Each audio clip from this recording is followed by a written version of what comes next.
Hey, we're talking about rescuing a crop from chemical damage. It's probably less of a problem now than maybe it was in the old days with lesser chemistry or maybe longer, shall we say, residuals, but it's still an issue. Temple Rhodes had this experience here in Maryland where Jason Worley from Nature's behind us is a crop that he had to rescue. What happened?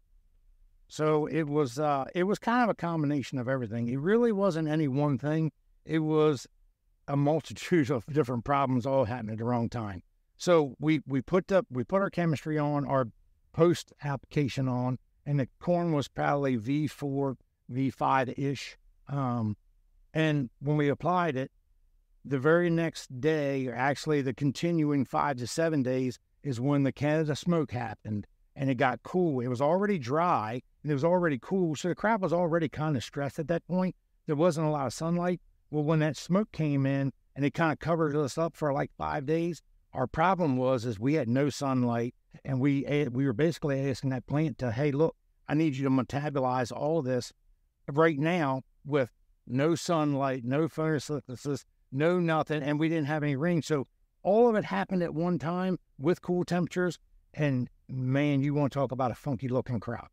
I mean, this is where all of our trials is for all of our partners and labs, and it just went backwards terrible. Okay, when we think about rescuing from chemical damage, the old way of thinking was it was residual, the stuff from the prior year that wouldn't leave the soil, hadn't broken down, and it just stays in there. You know, it used to be, like I said, in the 80s, it seems like 90s was a bigger issue.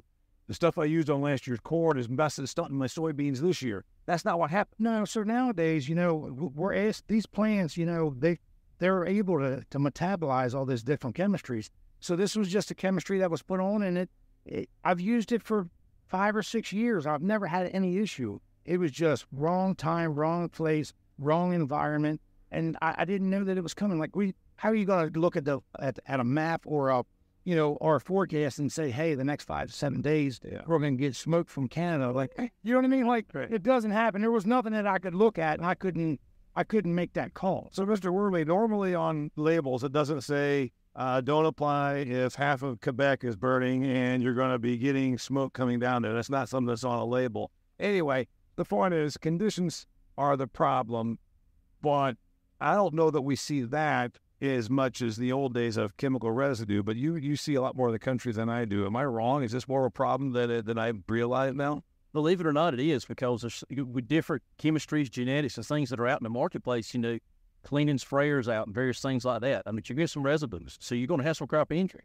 So, you know, we try to tell everybody, if you have that, act immediately. Start doing some foliar applications on this crop. Try to get it to recover. Phosphorus being one thing, potassium being another piece of the puzzle. Yeah. So that's the thing. So you're looking at here, when did you know it was a problem? Day 3, day 4 after application of Well, I sprayed on a Friday. I went and seen Kelly. We went out in Iowa, and I was there for 4 or 5 days, and I got home, and I was like, holy crap, my whole crop's ruined. So immediately, I reached out to the guys at Nature's, and I was like, all right, here's the problem. This is what we got. They told me what to do. We came out here, we did some root digs, and we realized that at the bottom of the crown of these plants, it was dying off.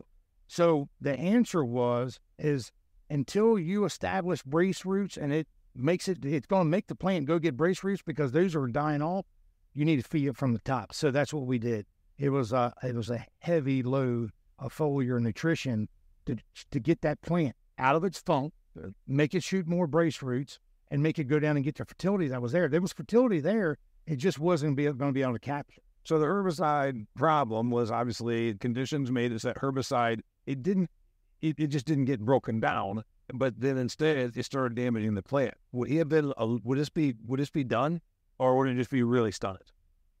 I don't think if you hadn't reacted as quick as you had, we wouldn't have had a crop. Okay. We would have had a crop. I would say been a big yield reduction. Like it would have been a huge yield reduction. I don't know what crop we got out here, but right now I'm thrilled with the way that it looks versus the way that it started out. Right. Now, there's one thing that we can't make up. What happens between V3 and V6? It's determining the rows around. Well, if it's determining the rows around, that happened at the exact same time. So if that happened, like, that's something I'm not going to make up. So did it reduce my yield? Absolutely, 100%. It reduced my yield. I'm never going to see that benefit. Right. So we went through a 2-week window of bringing it out of it and getting it back into the groove. Okay, so you're not it's not a loser. It's also not going to be record setter. Maybe a 10% done. I mean, looking at I'd say a minimum of 10%. 10 to 20% done. It's not what I want, but it's a lot better than I thought. Okay, let's talk about the prescriptive rescue. What'd you tell them to do? So we got Green Flag out there. Green Flag is one of our 90-10 based products. It's 90% ortho, 10% poly. We use a lot of that product. And so getting the phosphorus side, like we talked about, and it also has potassium acetate in, or our BioK. And then we come in there with some Finish Line. Yep. And we have some fulvic acid in there with some micronutrients and on that side. Also, Finish Line containing BioK on that side. So as a whole, we're talking this potassium and phosphorus side. So we're actually waking that plant up like we're. Well, we had one of your big micro packs in that as well. Oh yeah, was it Crosslat? It was Sideswipe. Sideswipe. So we went in there with maybe a 1.5x rate.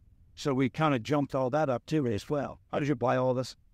We were over the top. Well, we went around with, and there was nothing else because obviously that cord had been damaged enough. All it was just what you said. You didn't. There's no fungicide in there. There's no other herbicide on there. No, I was just trying to rescue my brain. Okay, foliar over the top, and that was roughly from time of herbicide application till the day you went and did the rescue was. I was within 7 days. Okay, and we made it happen. It's the old thing, it's a good thing you brought me this patient. Otherwise, it could have been. Yeah, I mean, it's a good thing that I had the foliar nutrition in my chemical warehouse that I needed. I mean, and we try to keep things on hand all the time, not necessarily because I'm thinking about a rescue treatment. Yeah. It's because I was planning the year out. So they had shipped me a bunch of stuff, and it was in storage. I just happened to use it where I probably wasn't going to use it. It'd be better if you didn't have to do rescue. And here's the thing. Would you have used some of these products? Oh, yeah. I was going to use them anyway. But it was going to be like 2 weeks later. Yeah. I was going to use it anyway, but just maybe not. Maybe I didn't use quite as much, if I didn't have that problem.